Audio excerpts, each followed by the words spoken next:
He also spoke about the Port of Darwin. I want to bring in now Shadow Home Affairs Minister Senator James Paterson. Senator, thank you very much for joining us. It did appear that there was a bit of a grilling there in terms of the timing by the journalists there, including our reporter Trudy McIntosh there, and he certainly didn't really give a definitive answer, would you say?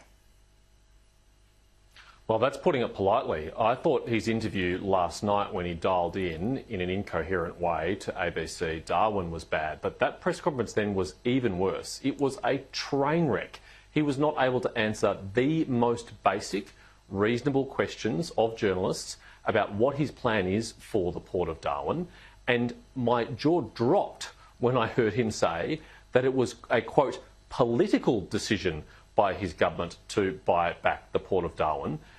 I can only speak for the coalition. This is not a political decision for us. This is a decision in Australia's national interest. This is a national security decision. This is an economic security question. And for the Prime Minister to be unable to explain basic facts and basic details and then admit the whole thing was just political, I think is a shocking insight into his decision-making when it comes to national security. This is a weak Prime Minister who is not up to the job of keeping Australians safe. The Prime Minister did, in fact, say he is standing up for Australia's national interest. What do you want from the Prime Minister? Well, I'd just like him to get across the facts and the details of national security as a starting point. I mean, it's so often that he makes major errors of fact when it comes to national security, like when he confused the Australian Border Force and the Australian Defence Force, or when he said that the Chinese government told us about the live firing exercises in the Tasman Sea, or like when he told us that we found out from the military at the same time we found out from the Virgin pilot. So the first thing would be, PM, please just get across the details. This is too important in an uncertain world to not be across the detail. The second thing is I'd like him to be honest, and I don't think he's been honest about this. We've got contradictory accounts on the one hand from the Prime Minister, who says he consulted Landbridge Group, but they say they haven't been consulted, who says he consulted the Northern Territory government, but they say he hasn't been consulted, who wasn't able to say whether or not he gave a courtesy heads up to the Chinese ambassador or the Chinese government before he dialed in that bizarre radio interview last night with ABC Darwin. I mean, please just be honest, Prime Minister. This is too important to be lying about. Opposition Leader Peter Dutton earlier said that if elected, the coalition would immediately secure the Port of Darwin for the best interest of the country. This sounds like a big signal to the Australian people. So how substantial, in your opinion, and immediate is the threat to warrant the cancellation of this lease? It's not in Australia's national interest to have a strategically important asset like the Port of Darwin to be in the hands of a company which has connections to a foreign authoritarian government.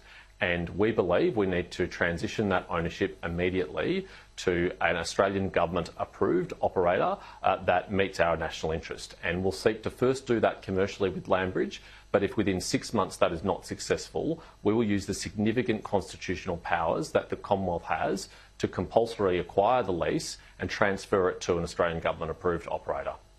We believe Peter Dutton met with the Chinese ambassador regarding this announcement. We heard Albanese saying that he must have better connections than the Chinese ambassador. What do you make of the Prime Minister's comments there? Well, to clarify, David Coleman, our Shadow Minister for Foreign Affairs, called the Chinese ambassador and gave him a heads up about this announcement because we think it is a significant issue in the bilateral relationship. And although we would never compromise the decisions we make in Australia's national interest, we think good communication is a basic courtesy of a significant bilateral relationship. And so we notified them in advance of our announcement. It's not clear to me that the Prime Minister did the same thing, and I think that is reckless. I think that's further evidence that his rushed and panicked phone call to ABC Darwin was about politics. As he himself has admitted, for him, this is a political decision, not a national interest or national security decision. And when he got wind that the opposition leader was on his way to Darwin to make this announcement, he rushed onto the phone to call into ABC Darwin for that train wreck interview. We don't think that's a sensible or mature way to approach a sensitive matter of national security and foreign policy. So, Landbridge, it's not for sale. How hard is it to cancel a lease like this? Well, we hope that, having made our intentions very clear, that a Dutton coalition government would seek to transition this to an Australian government-approved operator, that Landbridge would come to the party and engage in a commercial negotiation to ensure that that happens. But if they don't do that, we have very significant powers to ensure that that happens. The constitutional powers of the federal government are clear. It can acquire property on just terms, and there's already legislation on the books to that effect. But if any new legislation is necessary to ensure that that can happen, then we'll of course move to legislate that and ensure that that happens and that Landbridge is compensated as they are required to be. All right, I wanted to ask you about Liberation Day and certainly on the tariffs. Australia only exports roughly 5 to 6% to the US. Economists and many others are saying that there is a bigger issue in terms of the global ramifications. Some countries we hear are already talking about retaliation. How do you think Australia should be responding to these tariff announcements? I know the Prime Minister has been desperate to play down the seriousness of these tariffs on Australian exporters, but I don't agree, and I don't think exporters would agree either. I think a 10% impost on their exports to the United States is a really significant blow to their businesses, and what we owe them are our best efforts to ensure the best deal possible and hopefully an exemption from these tariffs.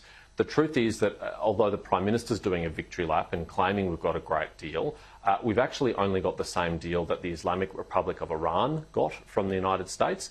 That's an authoritarian government which has threatened to assassinate President Trump. We've only got a deal as good as Yemen has got. That's a country which is right now run by the Houthi terrorist organisation that President Trump ordered the bombing on a few weeks ago. So we need to secure a better deal. I am also concerned, though, as you say, about the global ramifications of this. We've seen the United States put tariffs on China and others, and we've seen China and others, including the European Union and Canada, respond in turn with their own tariffs. That's not in Australia's national interest because we're an open trading nation. We want to encourage, not depress, global trade. All right, and we know beef is a big exporter, and just reading on Beef Central today, the cattle prices in the country sale yards have increased significantly in the past week due to the widespread flooding in Queensland, and also the Queensland Department of Primary Industry saying early surveys had suggested around 69,000 head of cattle were either dead or unaccounted for. A devastating situation, of course, and it is unfolding. We need to wait and see what happens over the weeks, months and potentially years with the recovery. But, Senator, what is your opinion on the export situation with beef, of course, not only across the US but other parts of the world that we certainly export to?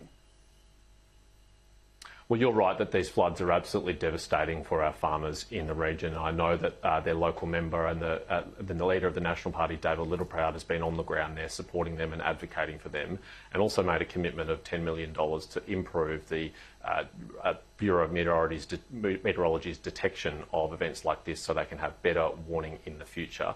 But absolutely we need to stand with our beef producers. Australia produces some of the highest quality beef in the world. It's exceptional quality, and that's why it's so highly sought after around the world. And actually it's a really critical import for the United States. The type and the quality of beef that we provide to them is beef that they can't easily get elsewhere in the world. And so we really think it is a self-harming initiative by the United States to put a tariff on Australian high-quality beef.